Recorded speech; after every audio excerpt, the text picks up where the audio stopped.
She threw herself between two men without thinking, her body trembling as fists flew past her face and the entire dining room fell silent.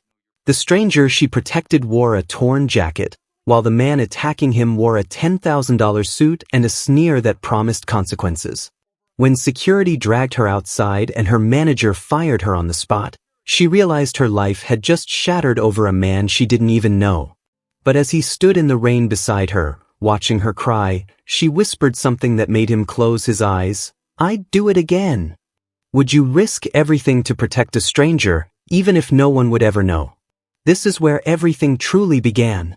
Sarah's heart hammered against her ribs as she balanced the tray of champagne glasses, each one catching the light from the crystal chandeliers above. The Azure wasn't just a restaurant, it was a statement. A place where millionaires came to feel like billionaires, where every surface gleamed with gold trim and polished marble, where people like Sarah were meant to be invisible. She'd perfected that invisibility over 3 years. Smile, serve, disappear.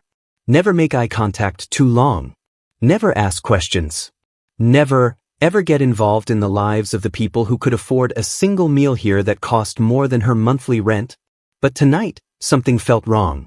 Sarah could feel it in her bones, in the way her hands trembled slightly as she set down the glasses. Table 7 had been tense since the moment the two men arrived.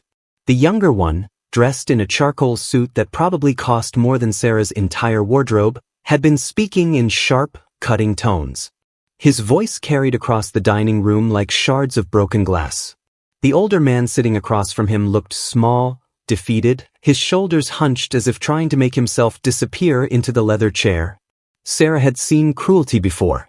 God knows she'd lived through enough of it. Her father's rage-filled eyes before he left.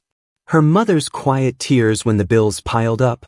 The landlord's cold smile when he threatened eviction.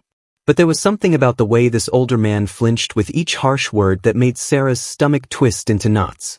She tried to focus on her work, tried to remind herself that this wasn't her business, that getting involved would only bring trouble.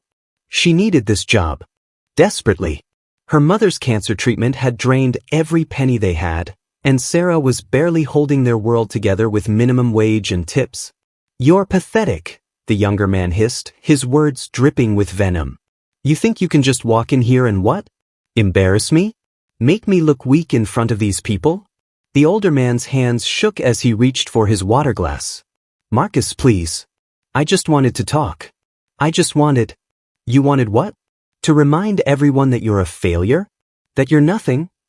Marcus's laugh was cold, empty, the kind of laugh that had no joy in it. Only cruelty.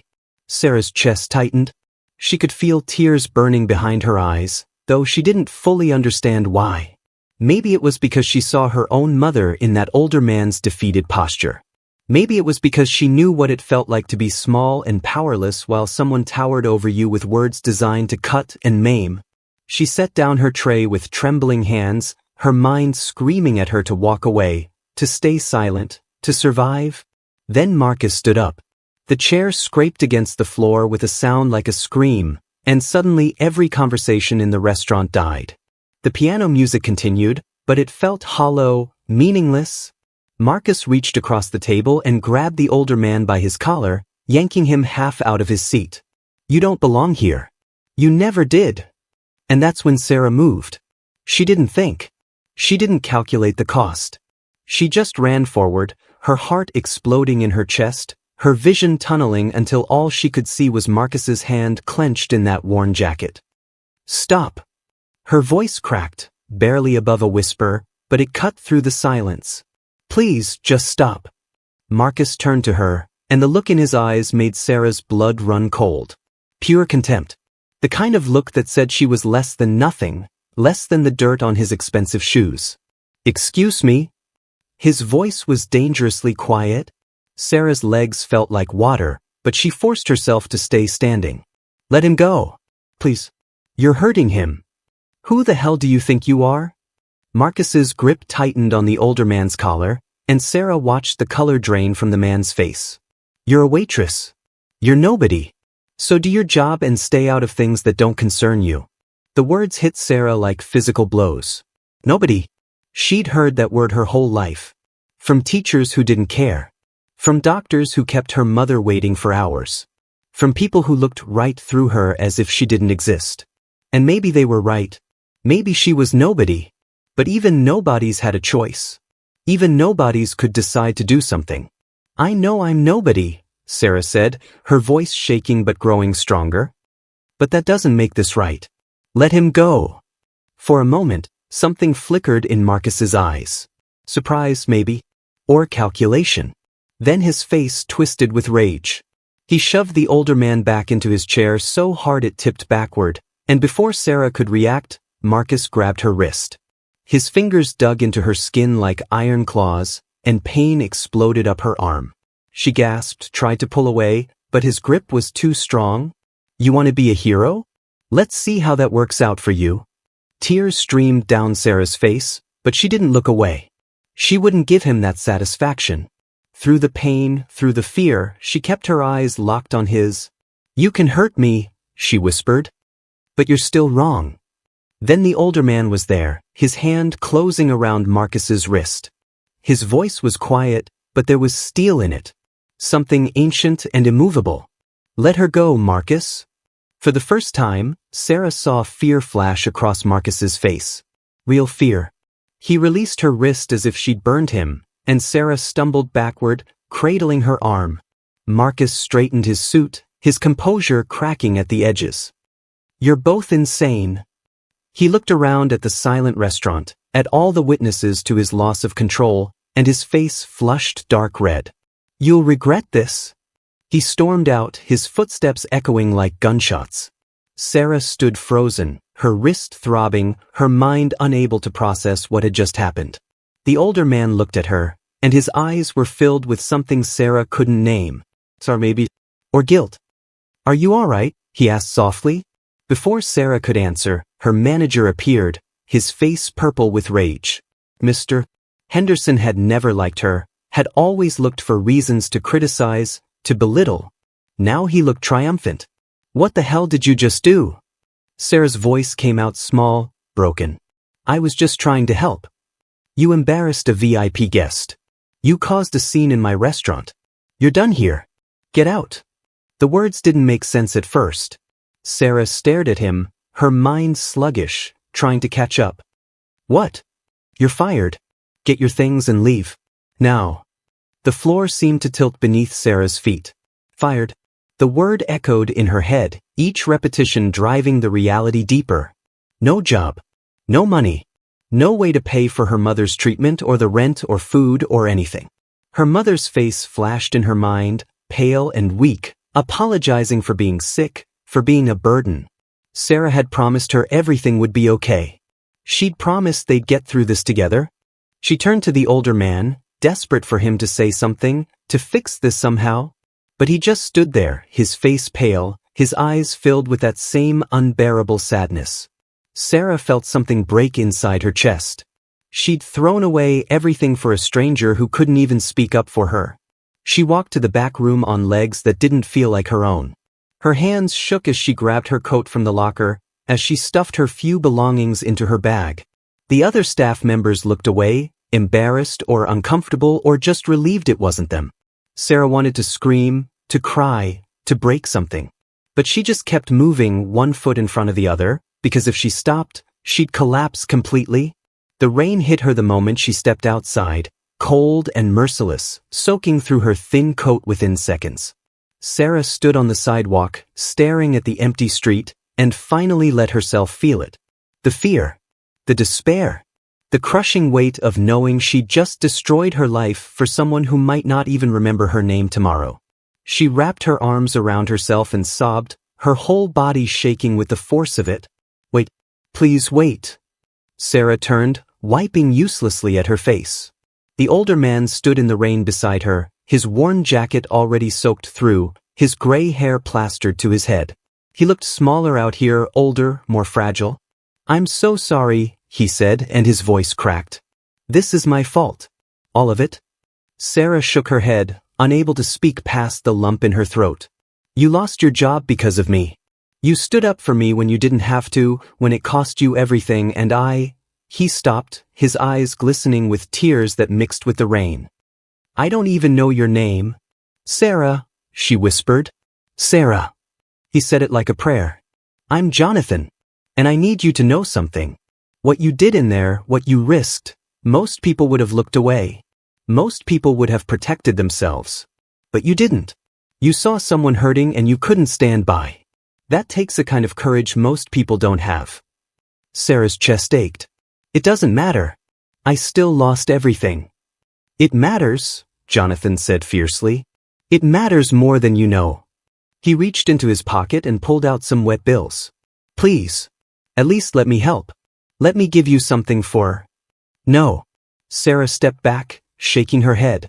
The word came out harder than she intended. I didn't do it for money. I know you didn't. But you're struggling, I can see it, and... I'll be okay. Sarah forced the words out, even though she didn't believe them. I've been through worse. I'll find another job. I always do. Jonathan stared at her, and something in his expression broke. He lowered his hand, the money hanging limp in his fingers. You really mean that? I have to mean it. Sarah's voice was barely audible over the rain. Because if I don't, I'll fall apart. And I can't fall apart. My mom needs me. They stood there in the rain, two broken people held together by a moment of unexpected humanity. Finally, Jonathan nodded. Can I at least get you a cab? Get you somewhere dry? Sarah was so tired. So cold. She nodded. Jonathan made a call, and within minutes, a black car pulled up. Not a taxi. Something nicer. Sarah was too exhausted to question it. Jonathan opened the door for her, and she climbed inside, grateful to be out of the rain. He leaned down, his eyes meeting hers. The world needs more people like you, Sarah. People who do the right thing even when it costs them everything. Don't let tonight make you bitter. Don't let it change who you are. Sarah's throat tightened. That man, Marcus. He's your son, isn't he? Jonathan flinched as if she'd struck him. Yes. He is. I'm sorry. For whatever happened between you. I'm sorry he treated you like that. Jonathan's eyes filled with tears. Thank you. For seeing me. For caring when no one else did. He stepped back and closed the door gently. As the car pulled away, Sarah watched him through the rain-streaked window. He stood alone on the sidewalk, getting smaller and smaller, until he was just a shadow in the rain. And Sarah cried. She cried for her lost job, for her sick mother, for the impossible future stretching out before her. But somewhere beneath the fear and the pain, she felt something else. Something small but unbreakable. She'd done the right thing. And somehow, even as her world fell apart, that mattered. Sarah woke to sunlight streaming through the thin curtains of her apartment, and for one blissful moment, she forgot. Then reality crashed down like a tidal wave. No job. No prospects. $237 in her bank account and rent due in 12 days. Her mother's medication running low. The weight of it pressed down on her chest until she could barely breathe. She forced herself out of bed, made coffee she couldn't afford, and opened her laptop with shaking hands. The job search felt like screaming into a void. Apply, apply, apply. Send out your hope and desperation into the digital darkness and pray someone, somewhere, sees you as more than a resume, more than a number. By the end of the day, Sarah had applied to 32 positions. By the end of the week, she'd received 17 rejections and silence from the rest. The silence was worse than the rejections. At least a rejection was an answer. The silence just left you hanging, wondering if anyone even saw you at all. Sarah started skipping meals. Just breakfast at first. Then lunch. She told herself she wasn't hungry, that she was fine, even as her hands started to shake and her head felt light. She called her mother every night, forcing brightness into her voice, lying about job interviews that didn't exist and opportunities that weren't coming. Her mother's voice grew weaker with each call, the pauses between words stretching longer. Are you eating enough, sweetheart? Her mother would ask, and Sarah would lie, smile in her voice, heart breaking in her chest. On the 10th day, Sarah got a callback. A diner called Rosie's on the edge of town needed a night shift waitress. The pay was barely above minimum wage. The hours were brutal. But it was something. Sarah cried when she hung up the phone, Relief and grief tangled together so tightly she couldn't separate them. The work at Rosie's was hard in ways the Azure never was. The customers were tired, frustrated, some of them cruel in small, cutting ways. They snapped at her over cold coffee. They left messes and no tips. They looked through her like she was furniture. But Sarah showed up every night, her feet aching, her body exhausted, her heart somehow still beating. She thought about Jonathan sometimes, wondered if he was okay, if Marcus had hurt him again. She hoped he'd found peace somehow. 3 weeks after that terrible night, Sarah was wiping down a table near closing time, her mind foggy with exhaustion, when the bell above the door chimed. She looked up and her heart stopped. Marcus walked in, his expensive coat pristine, his expression smug. He looked around the diner with obvious disgust, his lip curling, and when his eyes landed on Sarah, they lit up with cruel satisfaction. He walked over and sat at her table, his movements deliberate, predatory. Whoa. Look where the hero ended up. Sarah's hands tightened around the dish rag, her knuckles white. She could feel her heart hammering, could feel the old fear creeping up her spine. But she wouldn't let him see it. Not this time. What do you want, Marcus? His smile widened. Just wanted to see how you were doing. Heard you got fired from the Azure. Such a shame. And now you're here, in this dump, serving people who probably can't even afford to tip you. Must be quite a fall from grace. Sarah set down the dish rag, her jaw clenched so tight it hurt. Is that all? Because I have work to do. You had work to do at the Azure too. But you couldn't help yourself, could you? Had to play the hero. Had to defend my pathetic excuse for a father. Marcus leaned forward, his voice dropping. Did it feel good? Throwing away your life for a stranger? Sarah met his eyes, and she saw it clearly now. The emptiness. The cruelty born from some deep wound he'd never let heal. She'd been afraid of him that night, terrified even. But now, looking at him in the harsh fluorescent lights of a cheap diner, she just felt sad. Sad for him. Sad for Jonathan. Sad for all the ways people hurt each other and called it strength. Your father isn't pathetic, Sarah said quietly. He's kind. He's gentle. He's everything you're not. Marcus's smile vanished. His face flushed dark red. You don't know anything about him. Or me. I know enough. I know you're so insecure that you have to tear people down to feel big. I know you're so empty inside that cruelty is the only thing that makes you feel alive. Sarah's voice was steady now, strong. Your father might not have fancy suits or money or power, but he has something you'll never have. He has a good heart.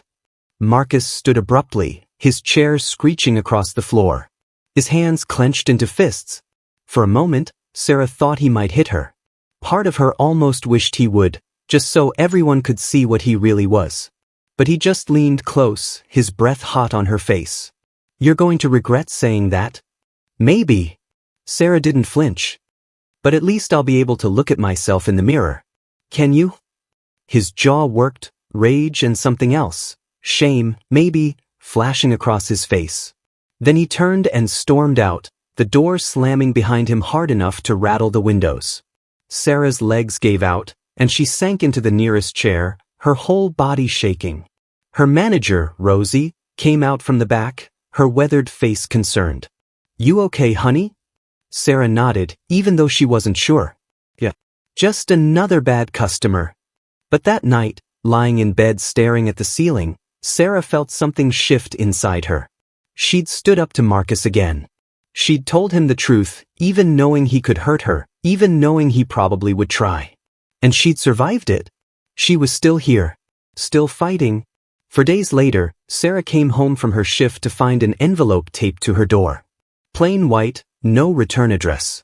Just her name written in careful, elegant handwriting. Her hands shook as she opened it inside her apartment, her heart pounding.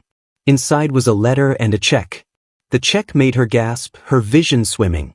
$20,000. She read the number 3 times, certain she was seeing it wrong. But no. $20,000. The letter was written on thick paper, the handwriting the same careful script from the envelope. Dear Sarah, I know you'll want to refuse this.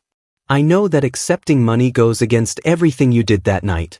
You helped me because it was right, not because you expected anything in return. That's exactly why I'm sending it to you. That night in the rain, you told me you'd done the right thing, and that was all that mattered. I've thought about those words every day since. You lost everything to protect a stranger. You stood up when everyone else looked away. You showed me what real courage looks like. I'm not offering you a job. I'm not trying to rescue you or change your life. You don't need rescuing. You're one of the strongest people I've ever met. But your mother is sick. I saw it in your eyes that night, the fear, the desperation. I heard it in your voice when you said you'd been through worse. No one should have to choose between doing the right thing and taking care of the people they love. This money isn't payment for what you did. It's just one person trying to help another, the way you helped me. Please use it for your mother's treatment. Give yourself a chance to breathe. You taught me something that night, Sarah. You reminded me that kindness doesn't need a reason. That compassion isn't transactional. That sometimes we act simply because we must, because our hearts won't let us do anything else. I'm working on things with Marcus. Trying to teach him what I should have taught him years ago. Trying to show him that power without compassion is just cruelty. I don't know if it's too late, but I have to try. Thank you for seeing me when I was invisible. Thank you for caring when no one else did. Thank you for reminding me what it means to be human. The world needs more people like you, Sarah. People who do the right thing not because it's easy, but because it's necessary. Take care of yourself. Take care of your mother. And know that what you did mattered. More than you'll ever know. With deepest gratitude, Jonathan. Sarah read the letter 5 times, tears streaming down her face, her chest so tight she could barely breathe. She wanted to refuse it. Wanted to prove she really had done it for the right reasons, that she didn't need anything in return.